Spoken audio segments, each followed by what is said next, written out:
Just say, hey, you're listening to Cult of Reason. Just say something like that. I can't do it right now.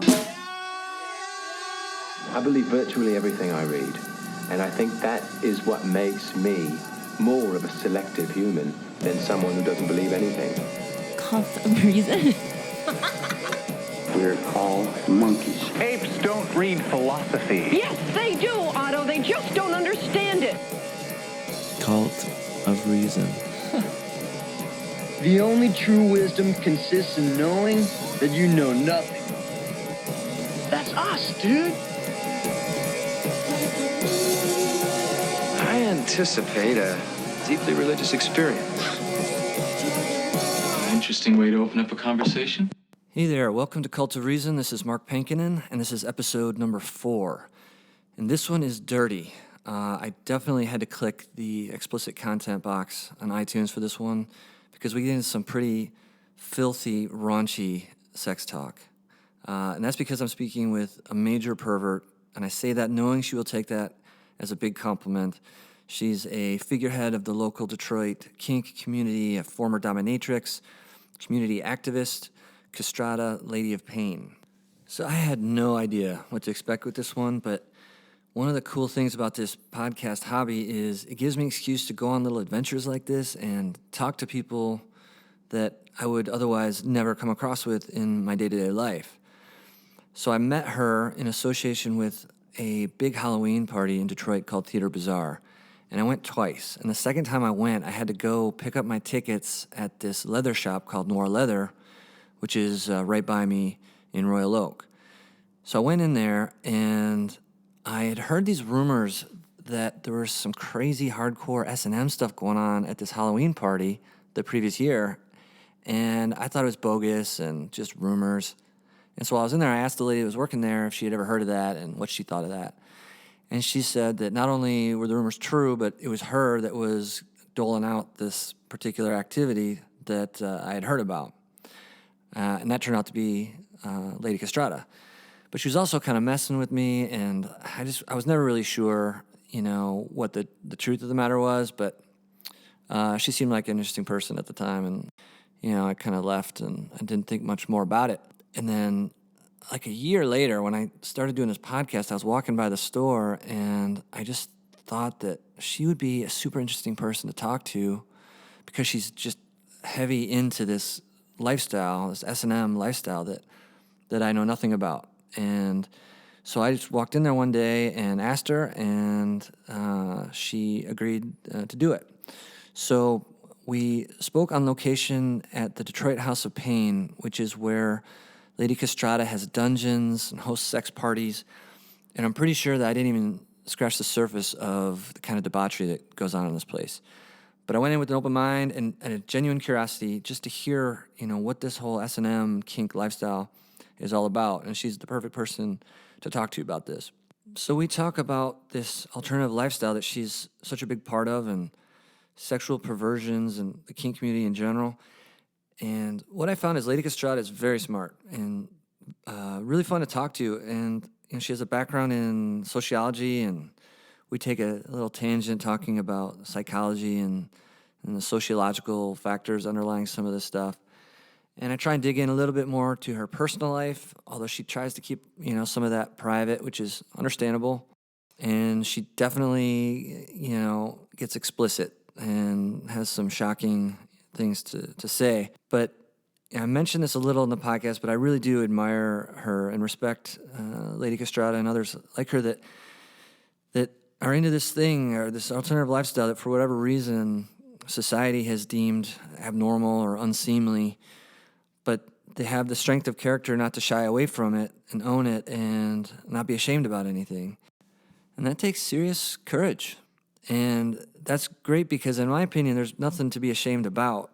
It's more of a reflection on society's weakness or fearful, delicate nature that we judge somebody's sexual interests or lifestyle, even if it causes no harm to anybody else. Well, actually, scratch that. Lady Castratta causes lots of harm to lots of people, which you're going to hear all about. But they wanted it, and they paid for it, so you know what I mean. So please put the kids away, and here's my conversation with Castratta, Lady of Pain.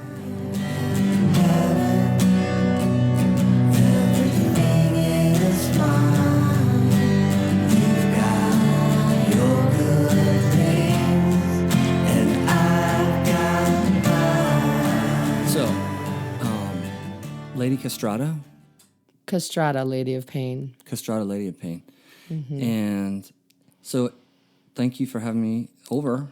Oh, well, welcome to Detroit House of Pain. I feel like you're only sort of paying attention. You're like texting as we're talking. I'm not texting. Are you I'm letting my readers and my audience know that what I'm doing right now, so they can tune into your show. You're such a pro. You don't even have. You can be like half tuned in and do this. Like as I was pulling up, just so you guys listening know, some news channel was leaving and they were doing some interview or something. Yeah, Fox too. Yeah. So thank you for dealing with the low likes of me after local celebrity here. Oh, please. I'm just an out of the closet pervert. That's all it is. Yeah.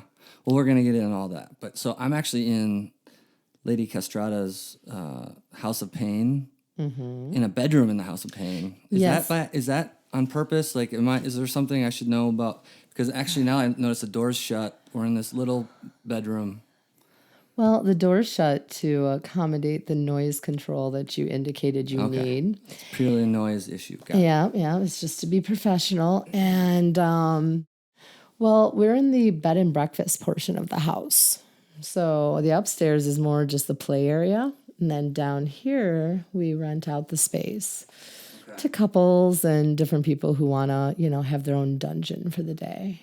Okay. That's why there's spanking benches in the living room. I noticed. Yeah. I didn't know that's specifically what they were, but I knew there was something perverted about those things. Yes. Yeah. There's also a fuck machine out there too, but it's less, or I should say more ambiguous. You don't notice it unless it's like running. That seems like kind of an oxymoron, an ambiguous fuck machine. Like, how did I miss that? There's a fuck machine when I walked in? Mm-hmm. Yeah. Is it like those, what's that thing called? The Symbian? Symbian. Yeah. No, it's very different than that. It's basically a bunch of like metalwork put together that has a mechanical thrusting arm that you can turn on high and low, and you attach dildos to it, and you fuck people with it. And I walked right by that and didn't notice that? Yeah. Okay, wow. Well, the dildo wasn't attached because I like to keep that put away when it's not in use. I see. It prolongs the tools. Okay. Yeah, it makes the shelf life longer. Well, if it's okay with you, I'd like a tour of like the whole, like this is the bed and breakfast portion. Yeah. And it's kind of already pretty perverted. So like, this is really mild. What's up? So like the real, where you do your work is upstairs? Yeah, that's where I would say the main parlor for our parties are. And then we have, so upstairs there's the Room of Doom. The Room of Doom is our central parlor. The Room of Doom has couches with cages underneath them, so your slaves can be in the cage while you're sitting on the couch having a cocktail and just... Wait, slow down for a second. So couches with cages underneath the couches? Yeah, so the couch is a little elevated. It's about this high, so that's hip length for those of you listening in. And underneath the couch, there is a cage. Okay. And the slaves lay down in the cage, and they can rub your feet as your feet dangle off the couch. Interesting. And then there's a couple other cages. I have a nice sized closet, like a coat closet that I converted into a cage. That's for overnight stays. Then there's a more restricting cage. And in the Room of Doom, we also have the throne. We have the bondage wheel. Okay. So before we get into all the different rooms and cages and shit that goes on up there. That's just one room. That's just one room. Okay. So Lady Castratta. If you want, you can take pictures later. Really? That's okay? But we got to get a picture of us, by the way, but before we're done. Because I didn't do that for the first couple of these I did. I need to start doing that. But so Lady Castratta, is that a character you play? Is that just you and you happen to do this to make money, but there's no... Or is this like a separate identity that you do to make money? It's a character I created a long time ago. So originally I started off as a fetish model and professional dominatrix. People would pay me to torture them. And that was when? How old were you? Oh, God, I was like 18. Wow, that's really young to start into that. Mm-hmm. Yeah, I knew what I liked from the get-go. Wait, so by that you mean you like to torture people? Yes, I love it. I'm very sadistic. So you knew from a very early age, you kind of had that in you that you enjoyed like inflicting pain on people. Yeah, mostly just torture. It doesn't have to be physical pain. Actually, I enjoy the So mind fuck. mental as well. Mental is a lot more fun. I mean, bruises fade, but when you can get in somebody's mind, that doesn't go away easily. That's pretty dark, Lady Castratta. Well, thank you. So I never even actually thought of that like there's mental sadism. Sadism. Yeah. So it's not just like whipping and chains, and you fuck with people's minds. Oh, yeah. And you actually like that better. Yeah, a lot more. So you knew this when you were like 16, 17, 18? Was this like... Actually, I probably knew it more around 15. It's just back then it was not as easy to find because there was no internet. Right. So if you wanted to find about, just like learn, just even finding a book on kink, you had to really like seek it out. Because it's not something you're going to find at, like Barnes and Noble. You have to go to the special little bookstores, the offbeat ones, with used books and everything, and search. And then just finding the community took a while too. Yeah. So I was interested in it, like seriously interested in pro-doming and everything, probably more when I was like 17. And I was probably around 18 and a half when I really got into it. Okay. And it seems to me that a lot of the formative experiences in life that dictate where people are later in life, what they're into and stuff happens like because of, an older guy they dated when they're that age or something like that. They might have daddy issues. Well, yeah, something that, those are the kind of two separate ways you could look at it. So it's something maybe traumatic that happened early on that just kind of shifted their perspective or their proclivities, or somebody they met when they were an impressionable age that kind of got them into something that ended up sticking, Yeah. One, I was always a very precocious child. I was very mature for my age at a very young age. Meaning you had big boobs at a young age, or just very mature? Even before boobs kicked in. Like, I was 6 doing things that 12-year-olds were doing, like running around, running the streets and being a hellion and causing trouble. And my friends were all, 6, 7 years older than me. And why did you have such older friends? Older siblings. Okay. Spent a lot of time with them. But I really wouldn't say it was one particular event in my life that made me get into this. Personally, I think we're a culmination of our experiences. Everything is a variable that shifts us one way or another.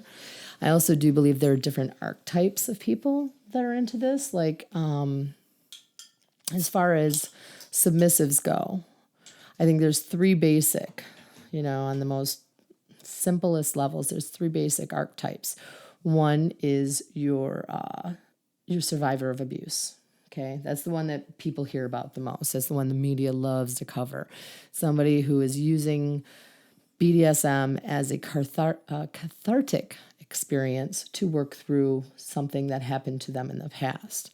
The same can be said for DOMs too. Okay. There are DOMs that use it the same way. Again, this is not all people, but this is the most common. Just one subtype, yeah.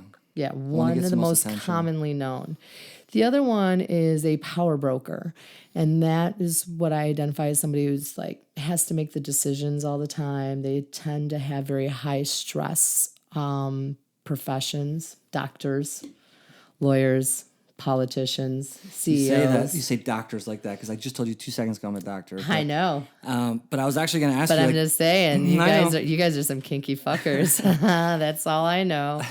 Most of the doctors I know, and I know a lot of them, are very kinky in one way or another. So we still have to hear about number 3, but before we go on number 3, when a guy like me walks into your store, before you know my profession or anything I'm doing, I kind of got the feeling that you were kind of feeling me out, like maybe... Because the store, Noir Leather, is right in the middle of Royal Oak. Mm-hmm. And Noir Leather is kind of like a hardcore leather shop, It's like we're as far as adult shops go, we are on the more hardcore end. We are more serious about it. We try to keep supplies in stock that are more for people that are really serious about making an investment in their sexual health rather than a novelty toy that's going to fall apart after 1 or 2 uses. Right. I think it looks like a legit place. It has a lot of history. It's been there a while. It's not like the strip mall. What's the common Hot Topic. Hot Topic? Not Hot Topic, but like Spencer's. no. Worse. I don't know. I haven't been in a They mall in sell like sex 20 toys. years. Like I don't know. I've never been. you know what I'm in talking about. No, But I don't. Noir, I mean, if I said it, you'd remember. But Noir leather is like, it seems like it has like authentic roots. It's been there forever. And it's kind of cool because I kind of put it in the same category as Gusseline Alley, where it has a lot of character. It's been there a long time, and it really doesn't fit in Royal Oak. And it's amazing that it's been able to. I think be there Royal for so Oak long. doesn't fit it anymore. But I mean, Noir was one of the things that made Royal Oak what it is today. You know, it was shops like Noir Leather and Incognito that made that downtown area really, you know, hip and cool, and drew in all the punk rock kids and goth kids, and you know, just the different people who were into that kind of fashion. And you know, fashion is much like sexuality; it's a form of self-expression. So those things kind of have layers to them, and they go hand in hand. And, you know, so Royal Oak got popular. And then after it became popular, it became more mainstream. And as it became more mainstream, then you see more restaurants moving in, and the crowd that's going there is changing too. Right. So when you say that Noir doesn't fit Royal Oak, it's not really that. It's just Royal Oak is shifted.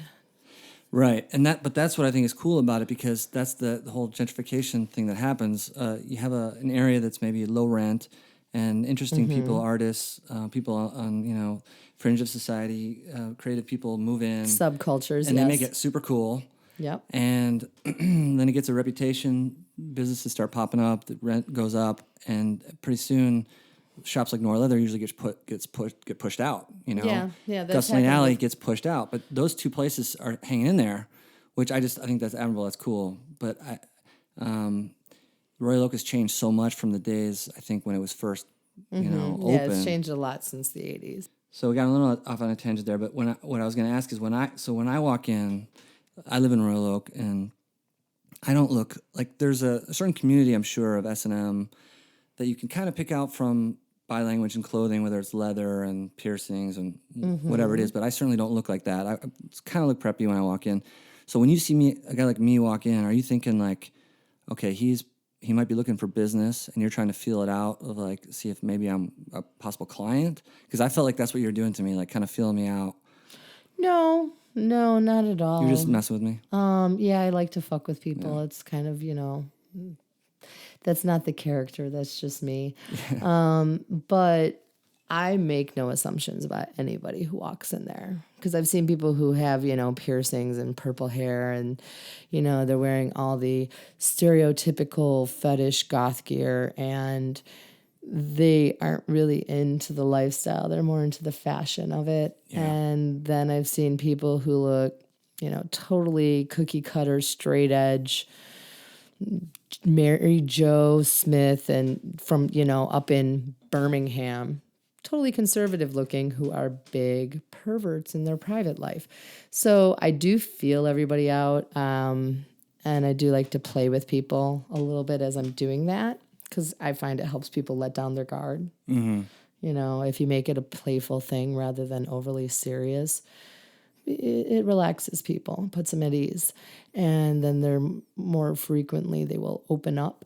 When they open up, then I can find out what it is they're really there for and help them. And then beat the shit out of them. No, not beat the shit out of them. Help them fulfill their need. Right. Get the tools they need. I was joking. But it's But great when you meet that and you have that, beat like, the shit out of people in the store. I'm not denying that. in the store, like they came in to buy a T-shirt and then it just rapidly. No, but I've had like fangirls who'll come in. They're like, "It's my birthday, Lady Payne. Will you beat me?" So I beat them. Or, I will have slaves come in and bring us coffee or lunch, and the reward is a spanking, or I put them in the cage, or I let them worship my feet while I'm sitting at the front counter. Different things like that. Adds to the ambiance, personally, in my opinion. If you had to guesstimate how many slaves you have in your repertoire, like in my stable, in your phone, like if you could call up a slave and be like, I want this. Right now I really don't have any that I consider a serious slave. That's just because they lack the dedication to serve me to the level of which I demand for them to be collared. That's the term when you own somebody, you're collaring them. So I don't really have anyone collared at this time, but I do have quite a few reliable ones who I can call upon as I need. Like I had 3 of them come over Sunday and rub me. The guy I met out front, you referred to him as what? I'm sorry. Well, her name is Countess. She's a Countess. transgender.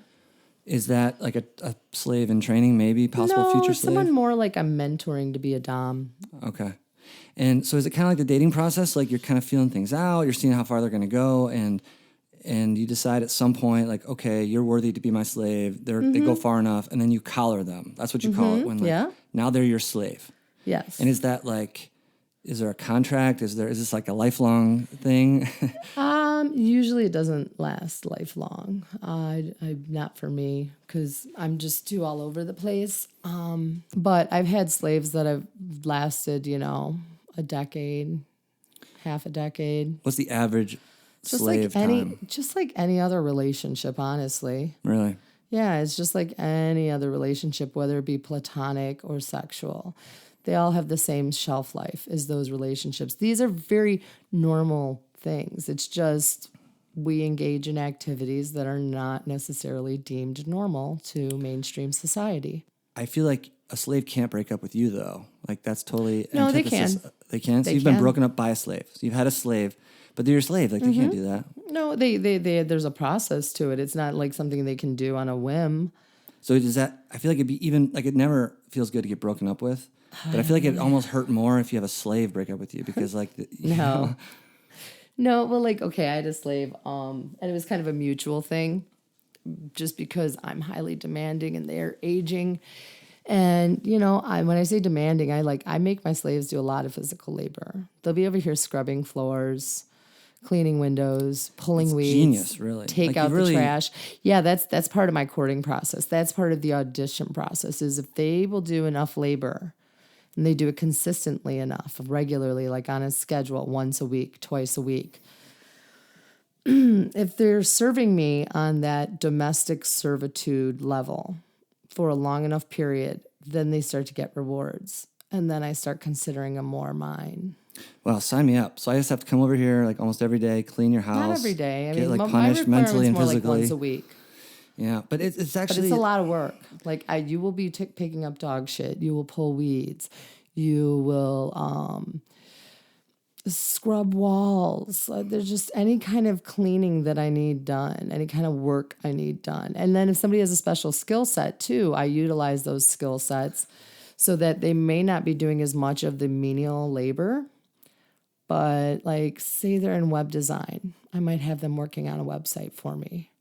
Things like that. So none of this sounds sexual at all. So part of what confuses me, I don't know much about this lifestyle, obviously. But part of what confuses me about S&M or, like, have you heard the word paraphilias? Mm-hmm. So paraphilias is basically, like, something you're attracted to that's outside of the normal sexual realm or whatever. Mm-hmm. That I'm confused at where the domination is just the domination and the submission enough of a sexual satisfaction, or is there at some point an actual traditional sexual endpoint? Like, does the baby batter make an appearance? Like, are there like orgasms happening? By the way, that was my only goal of this podcast is to work in baby batter. Baby batters, I like that. I just heard that phrase. It varies on each relationship. I have slaves that are sexual relationships, and then and I wouldn't even call them slaves. They're more like subs. I have subs that serve me in a sexual capacity, and I have subs that serve me in a non-sexual capacity. And then sometimes the two overlap. But no two relationships are exactly the same. So there's nothing inherently sexual necessarily about you dominating somebody. No. It's just that's your lifestyle. That's what you enjoy. Mm-hmm. But you also get your sexuality out of... Well, I would say I get my sexuality more out of kink. Because a lot of the lovers I've had have not necessarily been submissive. May have been power exchange between us here and there. and there have been kinky explorations, but it has not necessarily been, you are now my sex slave and you will serve my pussy. It's not like that.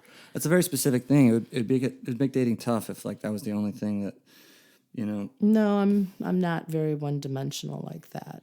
And the thing is too is like when you're talking about is there a sexual rush they get out of servitude, I can't speak for them directly, but I like to equate it to the fulfillment one can get from serving a greater cause or giving back in the world. Do you ever volunteer? You ever This is how you describe it anything? to your slaves to No, I don't. rationalize they it for just them? they just feel it. Okay.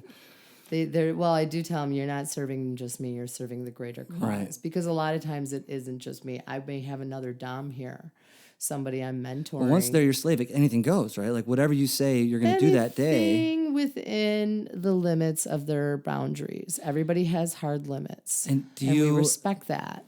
Do you like write that down with each relationship, like safe No, words you and just safe start limits? to memorize them. You just kind of, it becomes a trigger. You can remember it. Yeah, it's not like being a doctor. You don't need a chart on every patient. Yeah, it just seems like things could get confusing pretty quick, like with no boundaries and not knowing where people are okay with what. And no, it's really not that. Not at all. It's kind of like, how do you remember all the names of the people you meet? Do you know? I find it I think easier. it's a little different than that. But. No, well, maybe a little bit, but do you know? Like, I find it easier to remember what a sub's hard limits are than I do their names sometimes. I like to call him boy, you know, just to objectify him. Yeah. It's amazing just like seeing the joy in your face when you describe this. I wish this was a video because like you really are into this. Like, oh, yeah. And so, but I feel like you kind of won the game. Like you realize at a very young age that you're kind of into this thing and you found a way to make money doing it.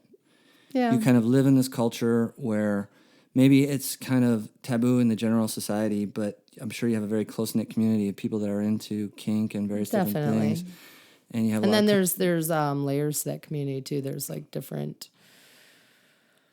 I want to say, niche groups within the community, like subcultures to the subculture. Yeah. So like you have the leather scene, you have the gay leather scene, you have the polyamorous kinksters, you have, there's so many layers to it. Yeah. And there's different groups, you know, people that tend to frequent the same places and they interact with the same people, almost on a cliquey kind of basis, but I wouldn't necessarily call it that. It's more just like the vibe that fits their personality type. Because there have been points in time, too, where I've had somebody ask me, and they're like, well, you know, at this place, they have these rules, like no sex rules, for example. Some dungeons have that. So you go to a play party, and you're allowed to spank each other and, you know, do a bunch of really perverted things, tie each other up, clothespins, hot wax on the nipples, whatever. And there's no sex. So there's no jacking off. There is no, like fellatio, cunnilingus, analingus. So I kind of imagine that was most S&M operations. Is that? I wouldn't say most, because again, I don't like to generalize if I can. But so like, what about yours? Like, is anything go with yours? Let me get to my point. Sorry, Lady Castratta. So my point was, okay, so there are some places that are like that. And there are other places, you know, they're also like very high protocol. Like what high protocol means is there's a lot of rules. You don't talk to my submissive unless you ask my permission first. My submissive's not allowed to make eye contact with anyone. I mean, there's very like specific, strict rules that they go by. That's called high protocol. So I've had people at times come to me, and then there's, you know, ones that are more like a free-for-all kinky orgy. Those are the ones. You mean they come to you, that's what they want? Well, no, I've had people come to me and ask me, which one is the right way? Is it better to be high protocol? Is it better to have a fetish party where you can't have sex? Is it better to go to a fetish party where it's a free-for-all? So you mean other dominatrixes come to you for advice on this? To other people in the lifestyle. Just people in the lifestyle asking what's... Yeah, because, I mean, to me, a dominatrix, it's funny that term keeps coming up today. A dominatrix, to me, is a professional dom who's getting paid to torture people. That's you, though, isn't it? Not really. I do more advocacy and consulting. And I'm not saying it's only you, but I mean, saying like you do get paid to be a dominatrix. Like that doesn't used define to. you as a person. But I used to, but no, I'm not really getting paid to beat somebody one-on-one and being like, you're a bad boy, aren't you? Oh, mommy's going to punish you. I'm going to put you over my knee and fulfill the fantasy. Because there's a lot of psychoanalysis that goes into that too when you're pro-doming. It's a one-on-one thing. You're fulfilling someone's fantasy. and that's not you anymore. Huh? So what are you doing in these dungeons? Are you just throwing sex parties and? I throw parties that cater to the community. I set up workshops. I let other people rent my space. I make public speaking engagements. Okay. Where I've given like lectures at some of the local colleges, things of that nature. I see. So early on in your career, you were doing more of the pro-doming, stuff, the dominatrix, and then you kind of. Just shifted into more of a well-rounded kind of advocate for the community and doing lots of other stuff. I find more fulfillment from it. Yeah. I don't really want to deal with because when you're pro-doming, it's like your sub gets to top from the bottom because they're handing you a script and they're saying, I have this fetish, this fetish, this fetish, this fetish. And that means because they're compensating you financially, those are the things you're going to do. Interesting. So even though you're supposedly the dominatrix, you're kind of submissive to their money and what they want you to do. Yes. Yeah. And I don't really get a big kick out of that. That's when you take all the slaves' money and you just do what the hell you want and you say that's because that would be unethical. So speaking of like unethical and this kind of realm, I was talking to a friend on the phone before I came over here, and he asked a really good question, and he was wondering, is there any legal issues with this stuff? So, like, obviously, prostitution's illegal. Mm-hmm. And prostitution, you pay a woman, you have sex with, or pay a guy, woman, domination whatever. Isn't prostitution. So, domination itself is a very nebulous term, and it's not prostitution. But what is it? Is it not prostitution as long as no penetration takes place, or if the recipient pays money and gets fully satisfied sexually with whatever you're doing? How is that different, really? What difference does it matter if you're having penetration or not? His specific activities. So it's not necessarily penetration. It can be oral sex. Basically, it's genital contact. So anything outside of genital contact is not considered prostitution. So, okay, I'll give you an example of the difference. So say I'm doing a foot fetish session. And my client is so in defeat that just by sucking on my toes and me, talking dirty to him, basically giving him a verbal session. Wait, he's sucking on your toes or you're sucking on his toes? My toes. He's sucking your toes. I would never suck somebody's toes. Oh, yeah. That's beneath me. Total sub move. Yeah, it's a sub move.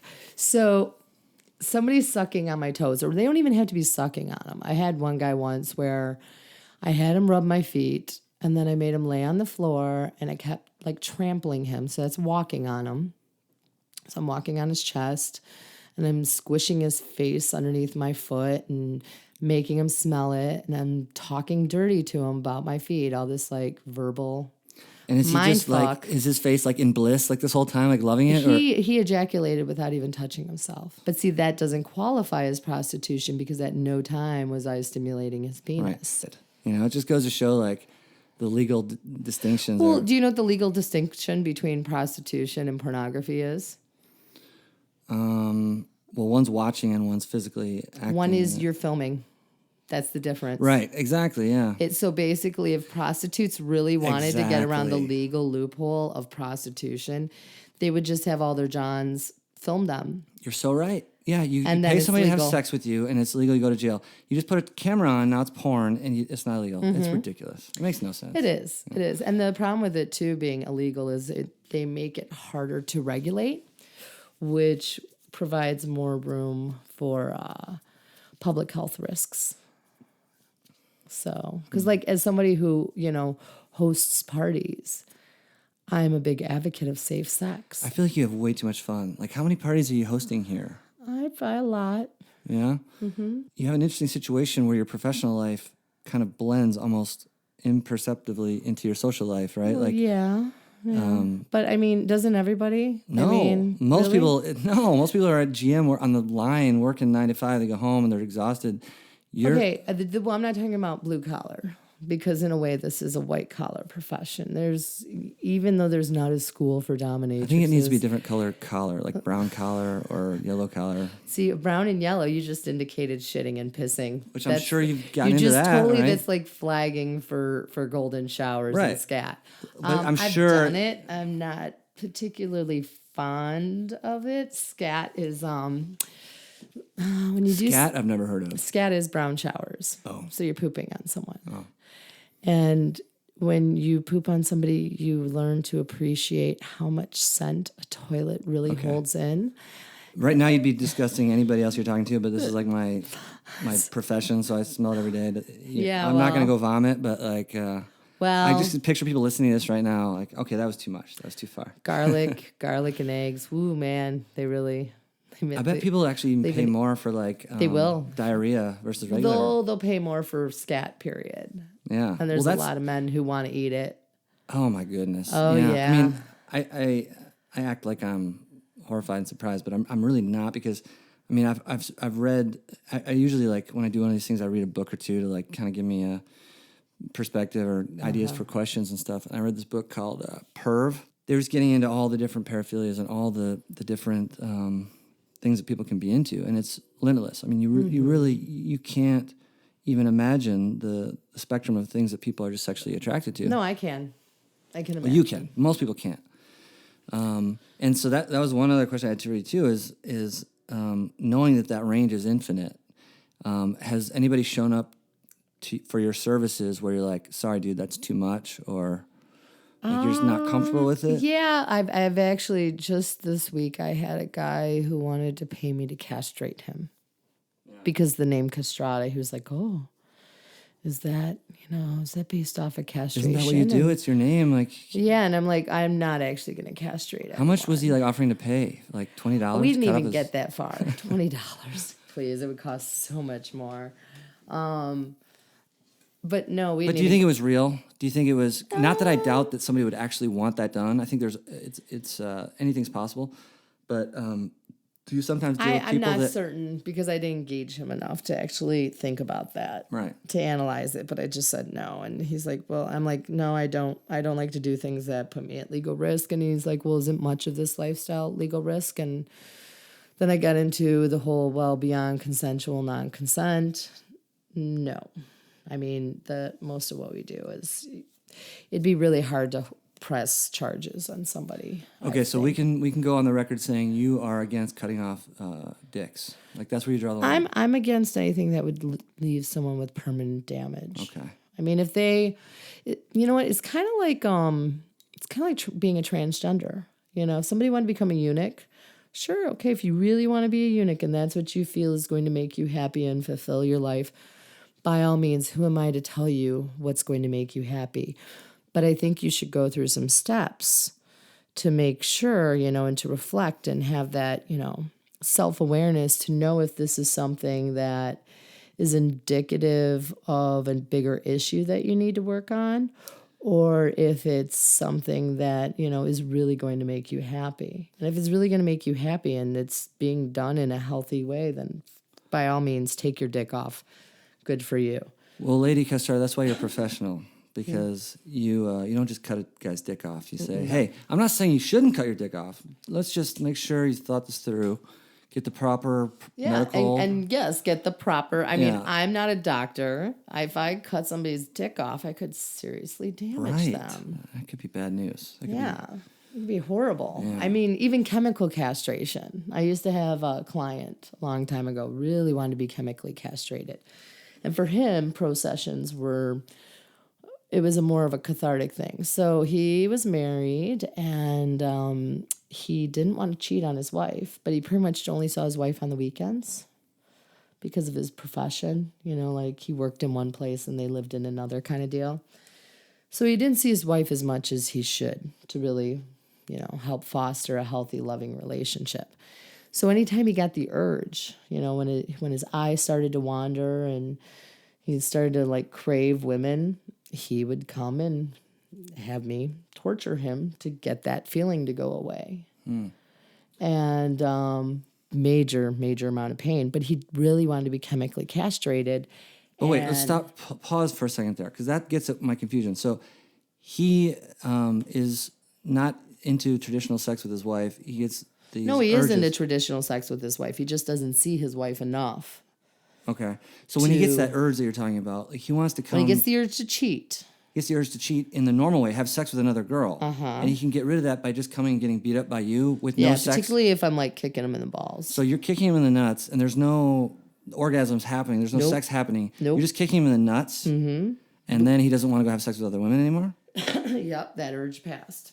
Well, no shit. I mean, you don't want to do anything after you get kicked in the nuts. Yeah, especially with how hard I can kick. Yeah. With combat boots on. Steel toe All right, combat I boots. guess, I mean... But he wanted to be chemically castrated. And yeah, why did he want to be chemically castrated? So he wouldn't get the urge. But then how's he going to have sex with his wife? Well, that's something I didn't get into. I mean, plus if you're doing it with medication, I think you can go off it and then go back on. So depending on the timing of... also, I should note, too, he was an older guy. So him and his wife, even when they were spending time together, were not probably having as much sex as, like, you know, newlyweds in their 20s. It almost makes it more confusing when you combine traditional sex with these kind of kinky paraphilias. So, like, there's all kinds of case reports of people being sexually attracted to anything you could possibly imagine, like bees, like a tree, ants crawling on your junk. Somebody who's married to the Eiffel Tower. People who want to be swallowed alive. That's a fetish. Yeah. People into, like, amputees. Like, literally anything you could possibly imagine, people are sexually attracted to. But a lot of the times, like, ants crawling on your genitalia, there's no orgasm. They get this weird sexual pleasure out of it, but it's not the typical orgasm that normal traditional sex you associate with regular sex. Well, you know? I think one of the issues there is that culturally we equate orgasm, for men at least, with ejaculation, whereas a man can have an orgasm that does not involve ejaculation. It's kind of like how women can have multiple orgasms. Or have you heard of, like, women can have orgasms? We're actually a little more orgasmic in this way. We can have orgasms from kissing and having our feet touched the right way. You can have a nipplegasm. Nipplegasm. I've never heard of that word. Nipplegasm. It's like from Makes having sense. the nipples stimulated. I got it. But so an orgasm, I mean, you can have them on multiple levels. You know, as far as intensity goes, I like to call them shallow and shallow. And then you have, like, the local and the global orgasm. A local orgasm is where it's just your genitals. You just feel it there. And then there's the global orgasm where you feel it in every, you know, nook and cranny of your body. I think we think of orgasm a little bit too one-dimensionally, that there's more to an orgasm than just ejaculation. So yes, in that sense. But even without the ejaculation, like, I feel like guys with ants crawling on their wiener don't, like, have that same release, it's just like they're sexually aroused by it and they want it and they're fixated on it, obsessed with it. But you don't know that. I mean, first of all, what's the same release? I don't know. Because I'm sure, you know, I mean, that's something that we haven't really quantified yet. Let's quantify that. Well, I mean, that's going to require science. We can't do that here. Well, that's going to require some serious studies. We're going to have to put some people in MRI machines and see what their brain is doing while they're orgasming. Yeah. And measure their sensations, their feelings, and do that with hundreds of people to get a real measurement I'm gonna get of what an on orgasm that. is. I have some. I've do done this it before. If you need volunteers, I know plenty of people. It might be tough to get the IRB signed off on this. Like, that's like the Yeah. ethical component of research. Like, but I'm gonna work on this. And I've talked to doctors before about putting something together like that. Like, I want to do a... Sounds like you interact with lots of doctors as clients. So Not even as clients. I meet people of many professions, and I tend to like to talk to doctors, and I also know a lot of doctors that are perverts. yeah. So this brings us back to what we started talking about. You said the first three categories. The first category was people that had some kind of trauma in early life. Yeah, yes. Second category was people that are in powerful positions. So they want that release. And they need that release, wanna give high-stress jobs. So what's the third category? The third category are the thrill seekers, adrenaline junkies. So they get the same kind of rush off of it. And again, this can be both dom and sub. They get the same kind of rush off of it that somebody might get out of, say, skiing or some, like really intense sport, yoga, jumping out of an airplane. They get there's a rush and a release that they get out of it.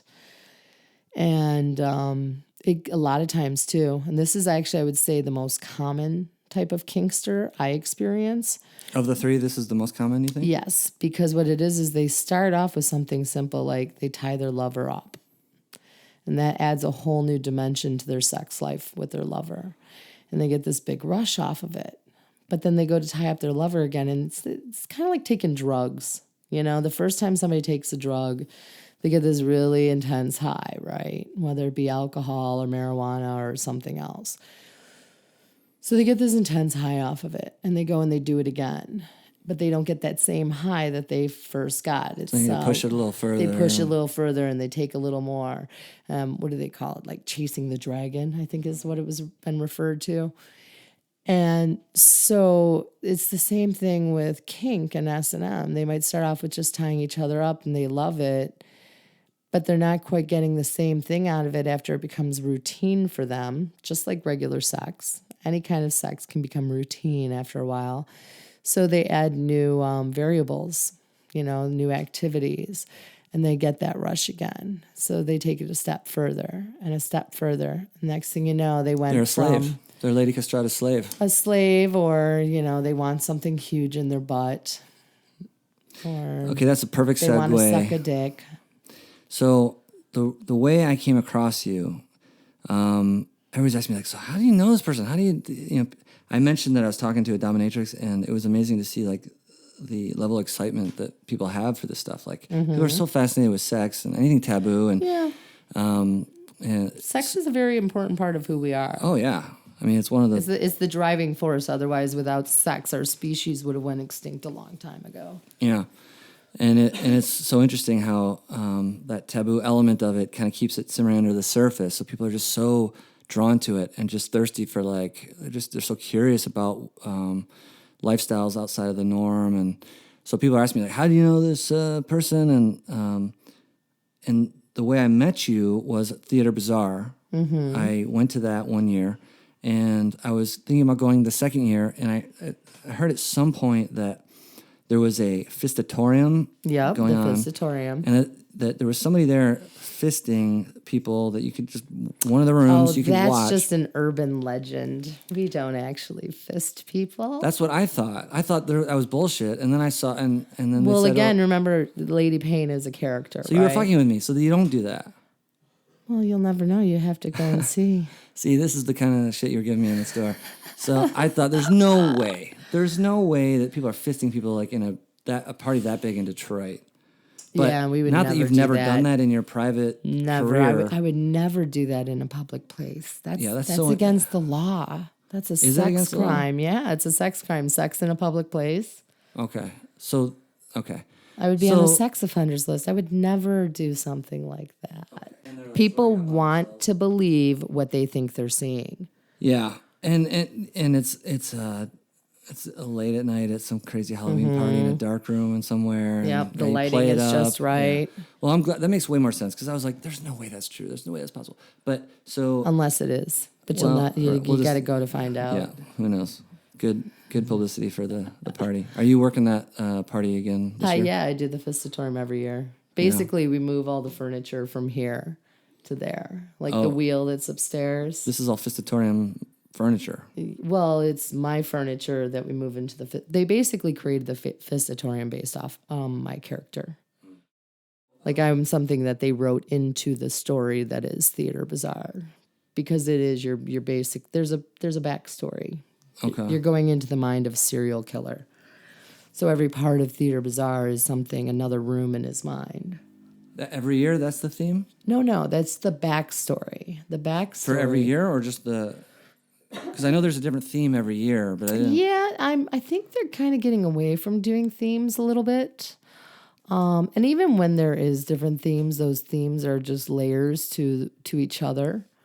So it doesn't change that drastically. If anything, they just put on a couple of extra impressive bells and whistles, so to speak. Yeah, it's just a fun party. People can't really take actually watching something like that. But I'm guessing you have done that before. Like guys have, slaves Fisting? have. Yeah. Yeah, there's pictures of it upstairs.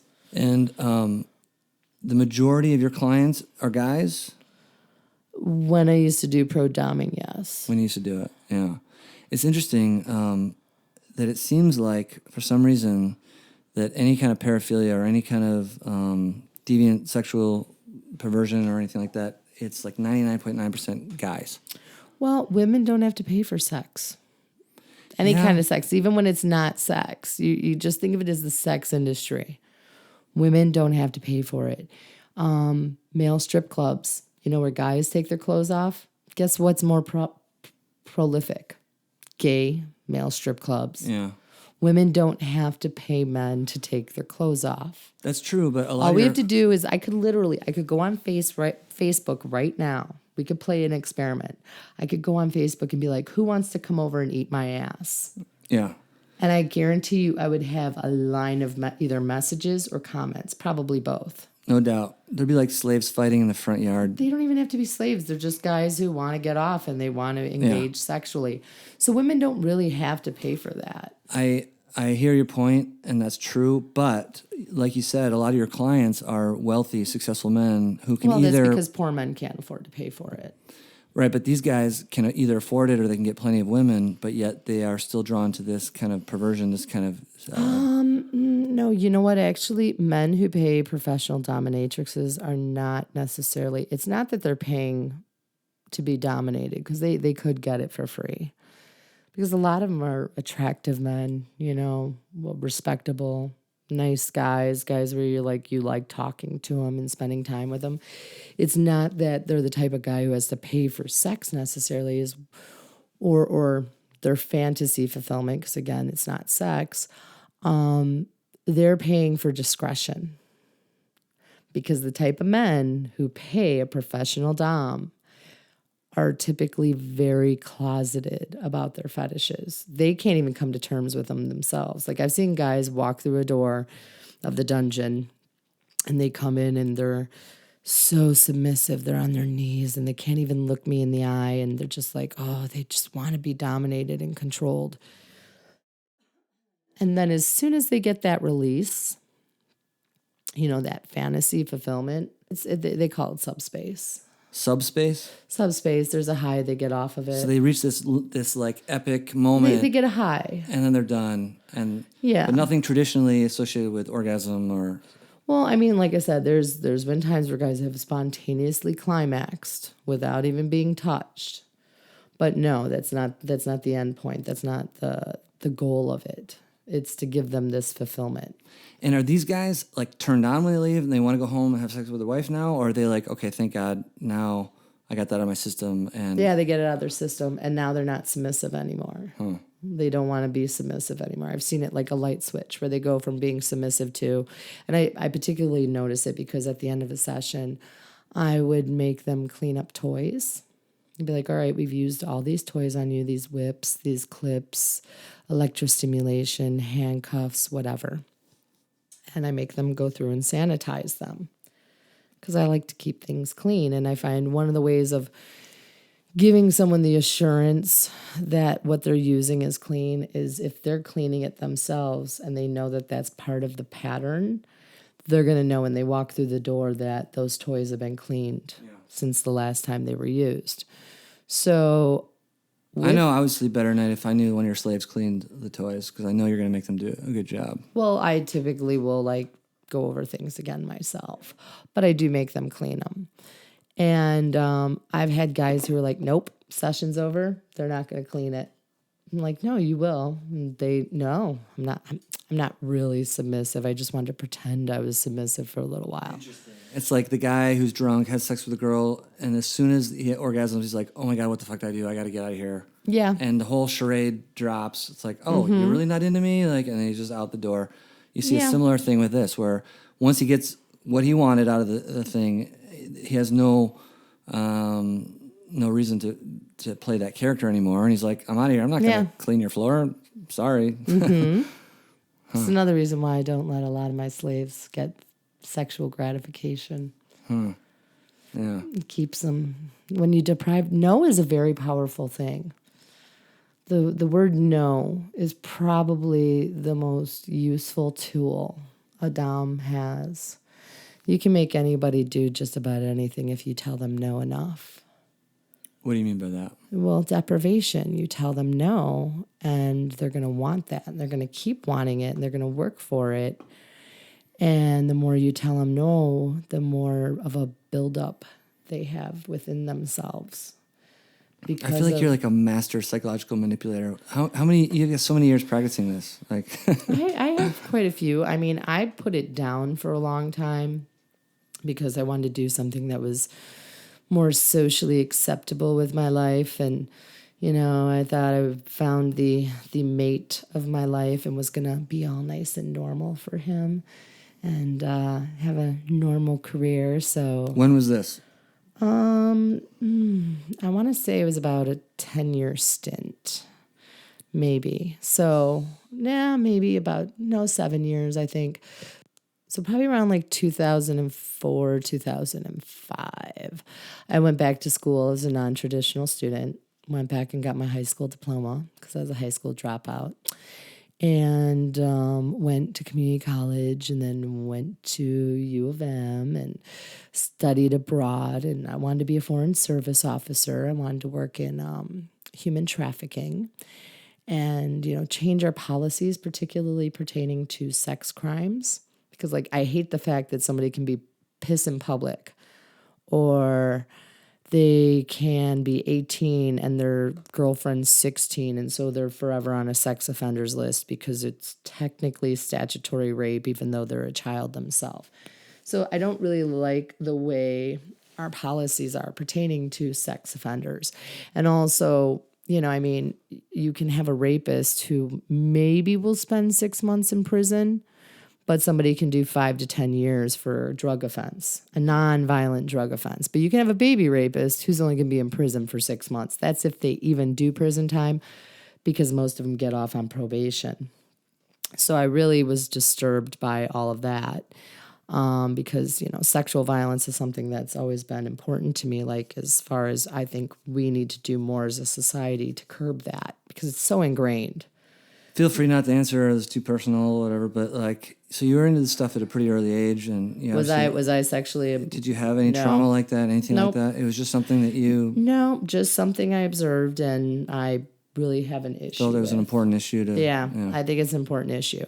I've had people close to me that were, survivors of sexual violence, molestation, rape, that sort of thing, and it's funny because if you go to a speak out, like Take Back the Night or the Slut Walks, and you... What's that? What's speak out or slut walks? Well, speak out is basically, it's like a rally, but also they typically have a podium where survivors can get up in front of the crowd and tell their story. And sharing their story is one, it's good because it brings more awareness that how common this really is. And then it also provides that survivor a bit of catharsis to where, just talking about it helps them work through it and get over it even more. But Take Back the Night is one of the biggest international organizations to combat sexual and domestic violence. And I mean, the numbers are just staggering with how many people are actually go through this. It's way more than what we even give it, we don't realize. And part of the problem with that is most of the predators are very upstanding citizens. They have an MO. They have a behavior type where they will go out and they may give back to the community in many ways. They're very involved with the community. They, work for the Boy Scouts or the church or different community organizations that are very much associated with wholesome, healthy, upstanding behavior. So when you hear this guy, because most of them are men, when you hear that this guy did this to a child, nobody wants to believe it. They're like, but no, I mean, he's so he does this, he works with the church, and he went down and helped those victims at Hurricane Katrina. And he's been doing a lot to fix up the neighborhood and make it safer for all of our families. And nobody wants to believe it. Now, here's the irony. That alone is enough to get them off, because when it comes to law, it's not up for you to, the job is harder for the prosecutor than it is the defendant. The thing is like, it's a lot easier in court to create doubt than it is to prove beyond it. So all you got to do is create this character that people don't want to believe they're the type to be a predator like that. And that's enough to get a person off.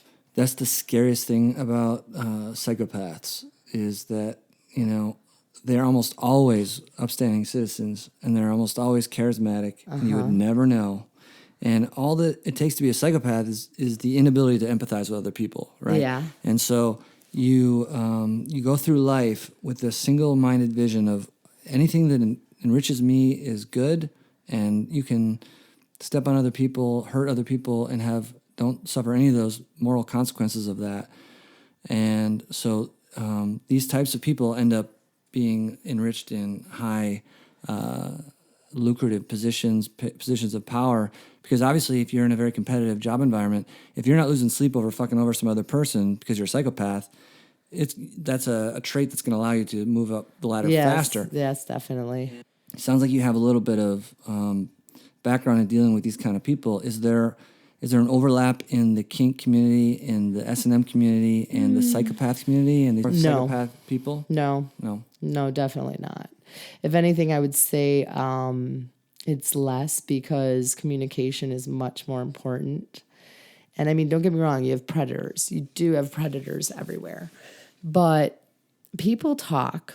Number one, it being a community, people in the community do talk to each other. And if you see some behavior that seems predatory, we tend to let each other know, particularly organizers. If we see something like, I'm like, this guy's giving me a bad vibe. I'm getting a really bad, read off of him or her. Shouldn't be biased genderly like that. But so if I'm getting a really bad read off of somebody, I will go to other organizers that I respect, people that I value their opinion, and I know that they're active enough that I'd be like, have you had any dealings with this person? Have you seen anything? Well, I'm not even going to say, hey, they've done this and that. It's not like I'm going around, blasting somebody. But if I'm concerned that someone may be a problem in my little realm, I'm going to go and ask others if they've had any issues with that person. It's kind of, there's a vetting process to everything. And then if you do something that's really shitty and shady, and predatory, it isn't even just the organizers. People are going to talk.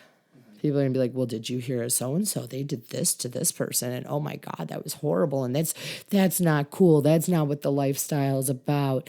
And then there's like a social sanctioning that happens where people tend to behave themselves more because they know that that's a possible backlash if they act like an ass.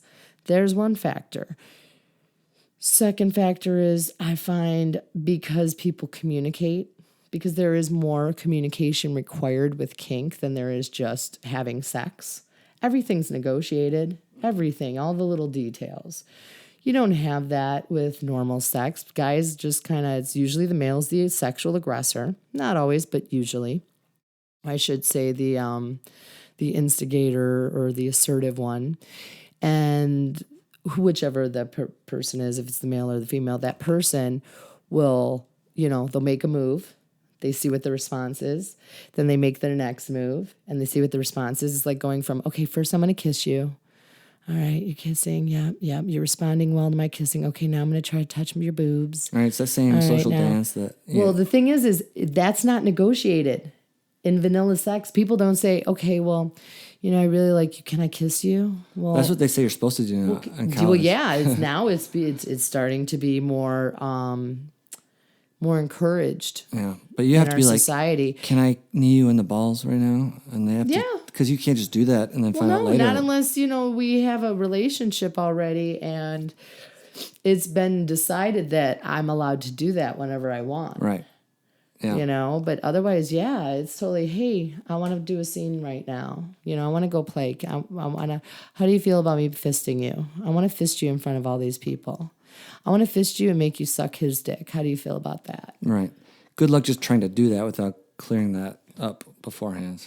Might be a problem. Yeah, it's not going to happen. Yeah. So you don't get as much, I think, of the sociopathic predatory behavior. And the other factor is, too, is with all that communication, people are much more self-aware.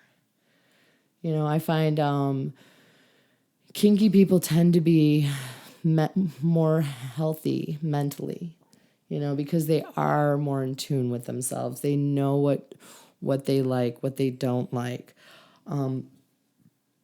Excuse me. It's particularly socially active kinky people. It's one thing, somebody can be kinky and they can be totally in the closet, and that inner turmoil that they have could manifest as something on a negative I end. completely agree with you. But if they are active in the community and they get to express themselves regularly and they get to see things from different perspectives because they are talking to other people who think like them but aren't necessarily them, that opens up their mind to more possibilities and allows them to explore more avenues in a healthy way so that they aren't going to digress down into some, you know, predatory negative behavior. Or just unhealthy behavior or something Yeah. counterproductive to your own happiness. You know, I totally agree. Well, think about how many, you know, like priests that molest children that they were repressing their sexuality. Or look at the Middle East. Look at the Middle East and how violent that place is. Do you know what I think would solve the problem? We don't need Trump to solve the Middle East. I can solve the Middle East conflict. Do you want to know what's going to solve it? Air conditioning and open sexuality. If they had those things, everyone would be so different. I think that's pretty tough to argue with. Because people who orgasm a lot tend to be much more happy. Yeah. I mean, just look at like the anti-gay conservative politicians. I mean, you find out I just got off a bender with a prostitute doing meth. And it's like, come on. Like, it's just these people. Just embrace who you are, and you don't need the meth. And you won't have to pay a professional. You can actually have like a healthy sexual relationship with somebody that you want. That's like, I think really at the underneath the interest in the alternative lifestyles is the issue of authenticity. And like so much of society is conforming and like this obsession with normalcy. Yeah. And a lot of it has evolutionary roots, you know, like when hunters and gatherers and you're walking around the forest or the jungle and you come across a tribe, if you bond with them, if you relate to them, if they take you into their tribe, you then get the protection of the community, you get the food, you get the camaraderie. If they shun you, if they don't accept you, then you're probably going to die because you don't have any of those positive things and your genes are less likely to pass on. So we have evolved to be very averse to shame and to seek out acceptance and normalcy. And this kink lifestyle is kind of in the face of that, where I know this is authentically what I'm drawn to, yet if I let this known to society, I'm going to get shunned and I'm going to feel shame. And how that translates into just maladaptive behavior and unhealthy behavior is so obvious. Like, it's such a... Yeah. You know, like but the people that can kind of embrace whatever their proclivities are, and not that it's easy, you know, it is always difficult going against whatever a social standard or norm is, but I think they're way more healthy than the people that, in spite of those drives, they try and hide it and try and fit into the societal mode that is not what they really want, you know? Well, okay, evolution happens very slowly, right? It's not an overnight thing. And there is such a thing, I believe, as social evolution. You know, like the things that served us 1,000 years ago, 2,000 years ago, don't necessarily serve where we are in our evolutionary ladder right now. For example, religion and, you know, the Bible and there was a social sanctioning with that, where it was like, okay, you have to abide by this. You needed those rules because we were still so primitive that you needed someone telling you, no, it's a really bad idea to fuck your goat or your neighbor's wife. You know, this is not good. That's not acceptable. So they created religion up around that. And then religion, you know, snowballed because of politics, in my personal opinion. That's the root of the word pervert, by the way. Mm-hmm. The root of the word pervert is in the 17th century. It originally meant atheist. Or apostates to the draconian moral. Love that I use the word pervert in a positive way, because I'm always using it as a compliment rather than a insult. But so with that, it's like, okay, yes, at that time, those ways of thinking, they served us, but you don't need religion to be moral anymore. You know, I don't need the Bible to tell me that it's a bad idea to have sex with, you know, animals in the field, or that it's going to create problems in my life if I'm encouraging infidelity, whether it's my own or someone I'm engaged, you know, someone in my community. I look at it, there's two groups of people. What's interesting to me is this tension of what's acceptable in society. Right? And why is it not acceptable? Why is it something taboo? Why do you have to keep it on the down low, have an alternative lifestyle? And I think on one hand, you have people that think it is just immoral. I think that's a minority. I think that's religious people. I think that's just people playing by the rule book that they're taught in religion. They're not really thinking much about it. It's just, you know, they're kind of making this knee-jerk reaction to it. But that's not as interesting. What's more interesting is the people like me who I don't think there's anything amoral or immoral about any kind of sexual proclivity, as long as you're not causing harm to any other person. Mm-hmm. Yet I still recognize the social taboo of it, and I still recognize the problems with that. As far as like, if I happen not to be into this kind of thing, but if I was, I wouldn't be able to tell anybody. Like I'm a physician in a small town. Like they can't know that I like some kind of crazy S&M stuff, even though I fully understand and agree that there's nothing immoral or amoral about it whatsoever. You know? Yeah, no, well, like, okay, so going back to what I was saying about evolution, I believe that with social evolution, there are people in society that were put there and to feel no shame. Like, the shame doesn't affect them like it would most people. And they would rather be true to who they are, simply because that's what they're most comfortable with. That's what they feel it just feels the most real to them.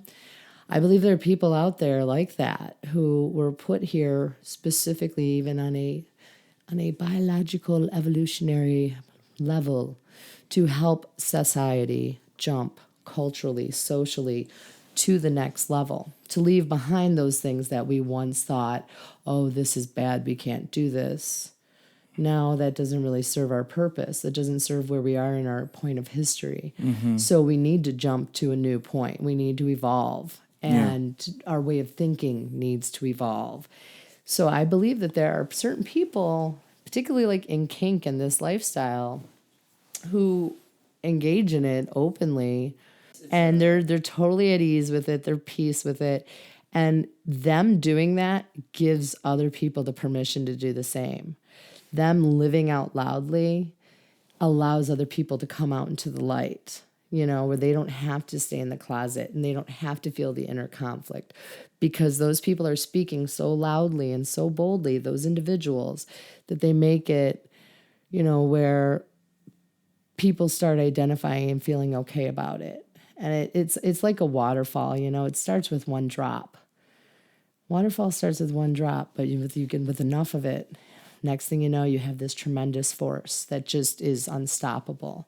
And I think that's the same. It's that totally applies to kink and our evolving sexualities. So I just need those people who are going to continue to champion the cause, so to speak. Yeah, Change it's interesting. Culture. Like trying to pick out a seemingly a character trait or personality trait that is seemingly counterproductive to reproduction in a Darwinian evolutionary sense. Well, then why is it still in the gene pool? There must be some advantage. It must be there for a reason. Mm-hmm. Could also help prevent overpopulation.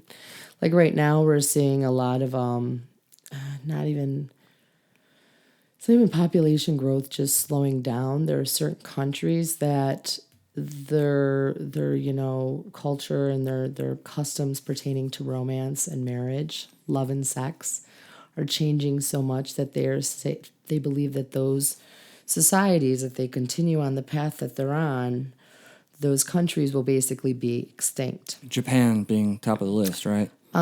Japan's one. North Korea, South Korea is one that I just saw a really good Vice report on. And basically what they're saying is because now, people don't need marriage to have sex. Mm-hmm. Well, first it started because Korea was just, the population growth was out of control. So they were doing sterilization. Sterilization became part of their policies, their public health policies. And then from there, attitudes towards sexuality started to change and taboos started to go away a little bit. And then people started having sex out of marriage, and you have women going into the workforce. So now women don't need men to, take care of them. So now, marriage is even less. And they're actually speculating, I think it was by 2050 the other thing too is a lot of people move out of Korea. They leave the country. But by 2050, they were saying that Korea will pretty much be, the Korean as an identity will be extinct. Yeah, there's some weird stuff going on over there. But, okay, so we look at this and it's like we've been on exponential growth for so long. We are a burden on the planet, right? Yeah, but something I learned about this recently that kind of put that part of things at ease for me, because I was always a little worried about that too. Like if you look at the current rate of growth and there's a finite amount of resources on the planet, and if you follow out that, extrapolate the curve you're on, and the kind of catastrophe that leads when you run out of enough resources for the amount of people that are predicted based on so many years. But it turns out that if the rate of education of third world countries continues at the way it is now, the best predictor of a decrease in fertility is education. Yeah. And so our population is actually going to decrease. If you extrapolate it should. 40, 50 years. It's happening here. It's happening in Europe. There are a lot of developed nations that their population growth is going down. It isn't growing. It's, right. They're having a opposite of growth. And then you have the whole opposite problem with the idiocracy problem, is the only people having babies maybe idiots. aren't the people you want having babies. And so maybe, I don't know. I just don't really put much into the idea of idiocracy. Initially, we are not inherently hateful creatures. Hate is something we learn. Backward propaganda is something we learn. Is it something we learn, or is it something that's kind of simmering in the background that can be exploited in certain conditions? I think it's something we learn. Something we learn. You take a bunch of children and, you ask them to distinguish the differences between themselves. They actually just did something on this where it was right after the Charlottesville, marches, that whole horrific thing. So just after that, there was... they did it out of Europe. It sounded like mostly British children. But they took kids that were friends and very distinct from each other. Like one's Indian heritage and the other one is Caucasian, or one's black and the other, So you have all these different backgrounds, and they're asking these kids what's different between you and your friend? And the kids don't think in the sense of color like we do. They don't. It's something that they learn. They're like, oh, well, she's a better swimmer than me. Mm-hmm. They talk more, but it's all more like on social and talent-based type things. It's more the content of their character than the color of their skin. That's a very optimistic spin on things, and you might be right. But I also know experiments that kind of prove the complete opposite. Yeah. So you take kids that are 6 years old, and you say, okay, kids, today we're going to split you guys into the team blue and team red. And all you need to know is that team blue are the most beautiful, smartest kids. Oh, you're talking about brown eye, blue eye experiment. Brown eye, blue eye, thank you, yeah. Yeah, I know about that too. And they said, the blue eyes, they're the most beautiful, smartest people in the room, and the brown eyes are dumb, and blah, blah, blah. And they randomly separated them blue and brown. And within half an hour, the blue eyes were walking around like they're king shit and tormenting the brown eye people. Totally arbitrary. They weren't actually even blue or brown eyed. Mm-hmm. and then they switch it around a week later, and the exact opposite dynamic happens. And so it shows this level of something in our psyche that I don't know, because they staged it. They staged that as this is the blue eyes are the good ones and the brown eyes are the bad ones. Yeah, but these little kids with these were their friends. They went to school with them all year, and now they're told that, okay, we're going to arbitrarily say that this person has blue eyes and you have brown eyes, and you're better and you're worse. And in half an hour, they believed it.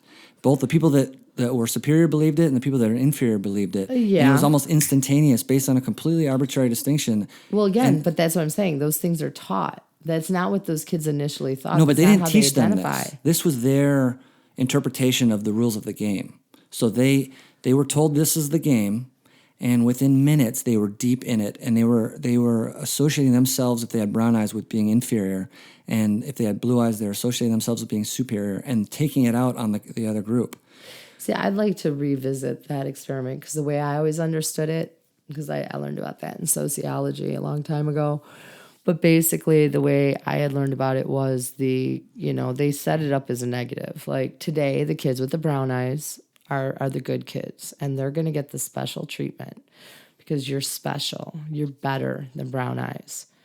And yes, the kids' behavior started to reflect that difference, that they were separating them and they were distinguishing, these are good people, these are bad people. But that idea, the good and the bad, was put in their head by the experiment.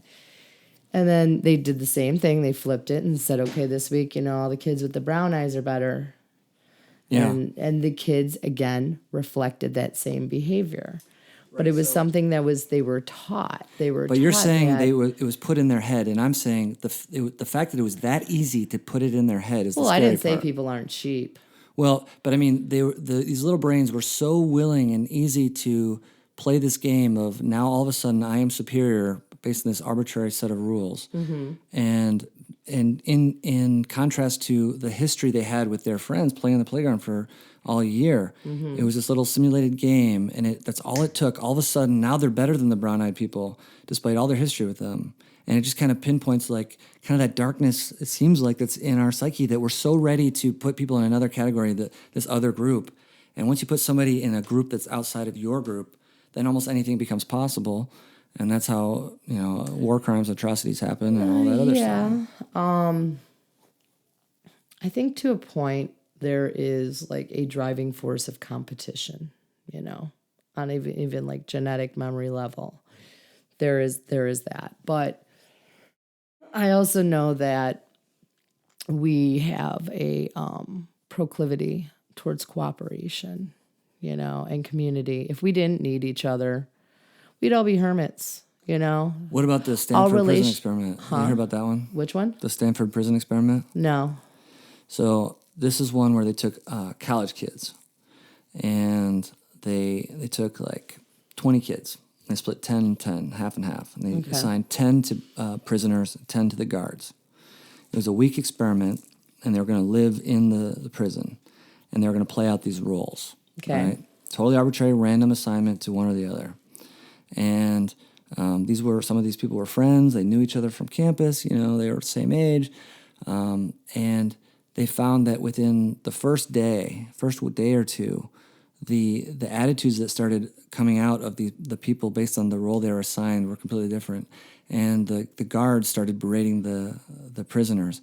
The prisoners got more meek and more docile, and they started having nervous breakdowns, and there was violence, and there was things you couldn't even imagine.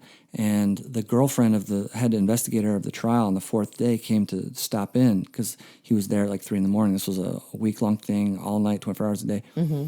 And she came to visit him, and she saw he was watching with fascination on the cameras of what the guards were doing to the other students that were arbitrarily assigned as prisoners. And she was horrified. She couldn't believe it. She said, "You got to stop this experiment. This is crazy. What are you doing?" And he fought it for a while, and then he ended up the next day stopping the experiment. And it had gotten so brutal and so crazy just because these college kids so quickly incorporated these completely arbitrary social roles that were assigned to them. They started acting these out in the most malevolent ways. It's kind of like Lord of the Flies. Yeah, very similar to that. Lord of the Flies. Yeah, I do think there's mob mentality too, but I'm sorry, I'm never going to stop believing that people have just as much good in them as we do dark. And I think that certain people are here to bring that light out. Lady Castratta spends every day like beating up people, is way more optimistic than me. So when you see people suffer, you can appreciate the beauty of the human spirit.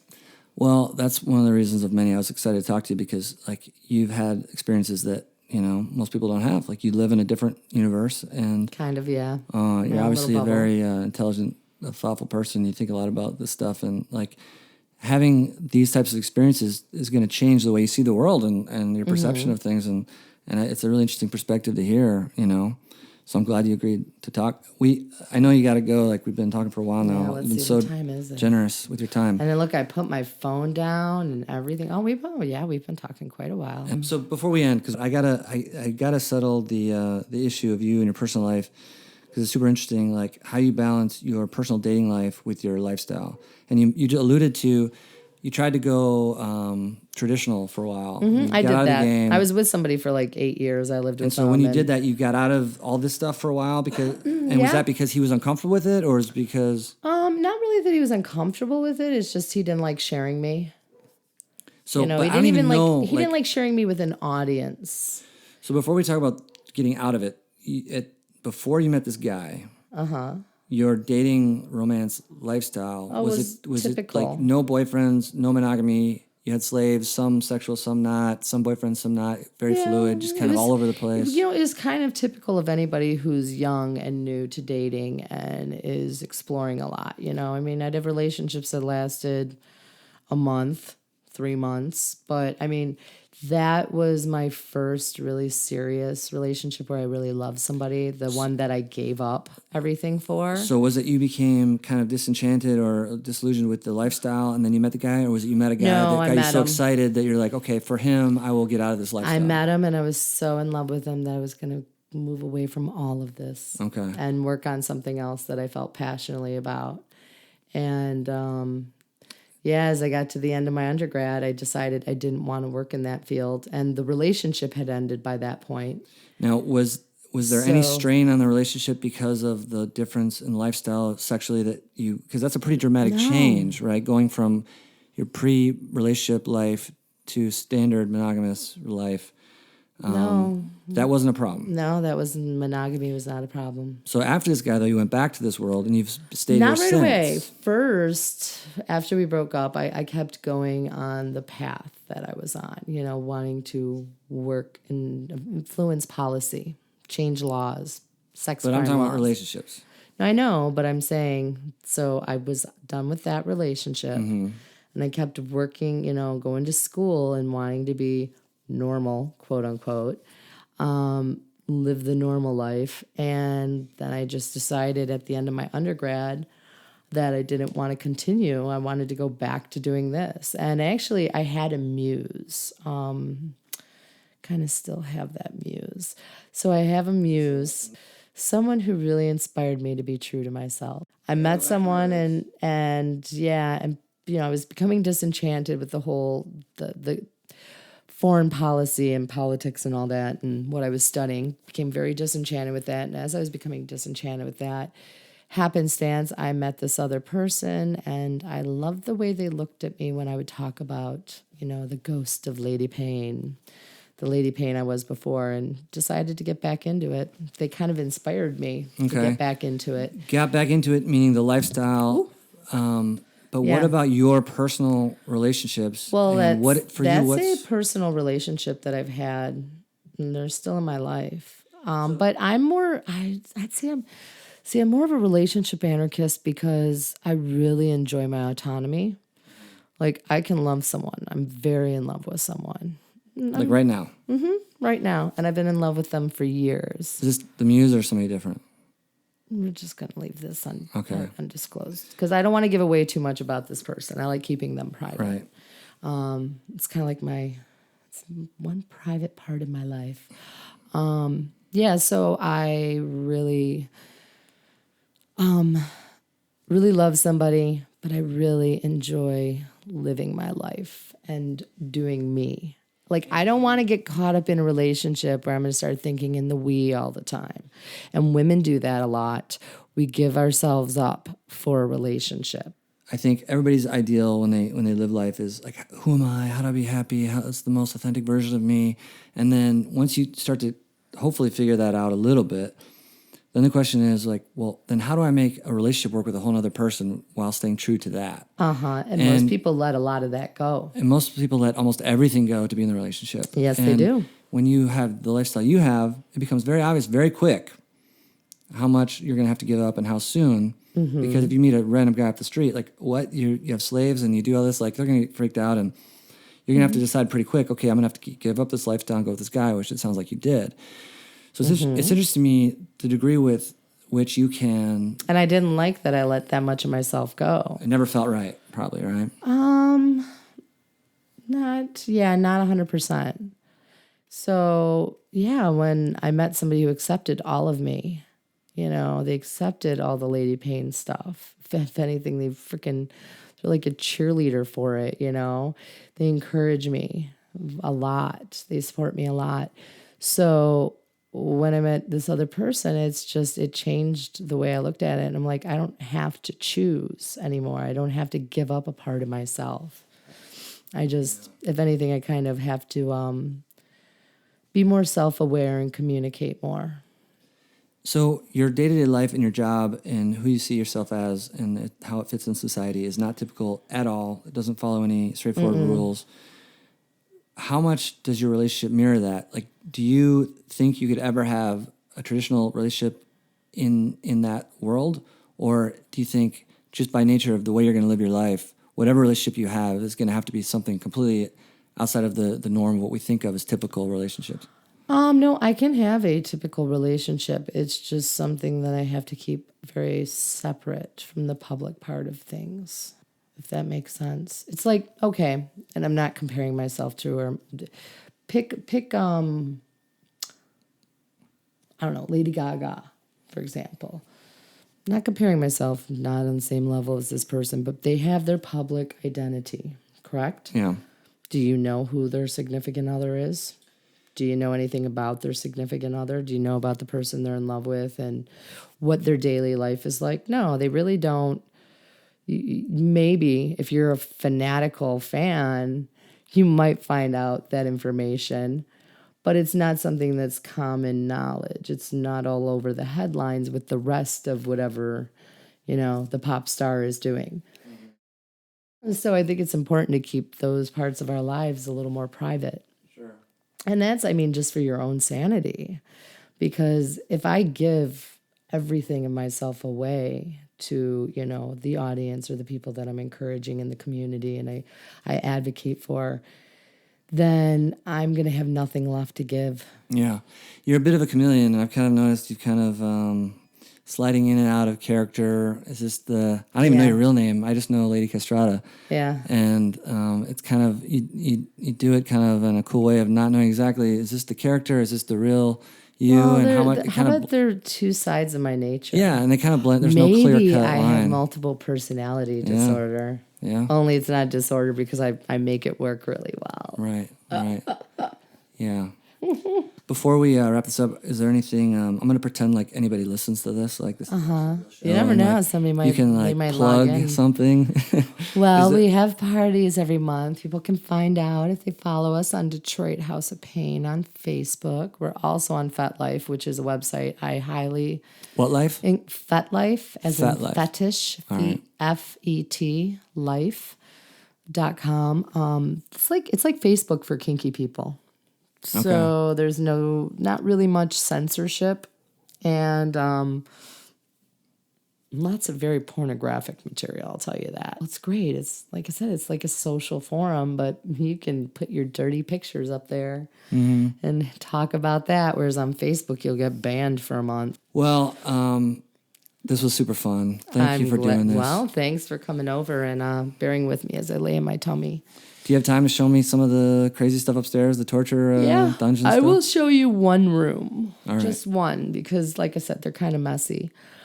We just had a party this weekend, and I've been working like around 50, 60 hours this last 2 weeks. That's a lot of because- beatings. No, it's not beatings. It's a lot of dildo sales. But between, working in the sex shop, and then I also work in an art gallery. And Oh, do you? Uh-huh. So you work at Northland, you work in an art gallery, you work at a sex shop, you run this place. Uh-huh. Wow. So yeah, I have like 3 jobs. What art gallery do you work at? I'm not telling you. Oh. See, that's one of those Another one of the private mysteries, things. Lady Castratta. You gotta leave a little bit of mystery. All right, my dear. Well, this was fun. I appreciate it. Thank you. Hope you guys enjoyed that conversation and thought it was interesting. I know I did and had a good time. My next one is going to be speaking with a philosopher about the book Denial of Death, which is super deep. And I'm looking forward to that one, so see you next time.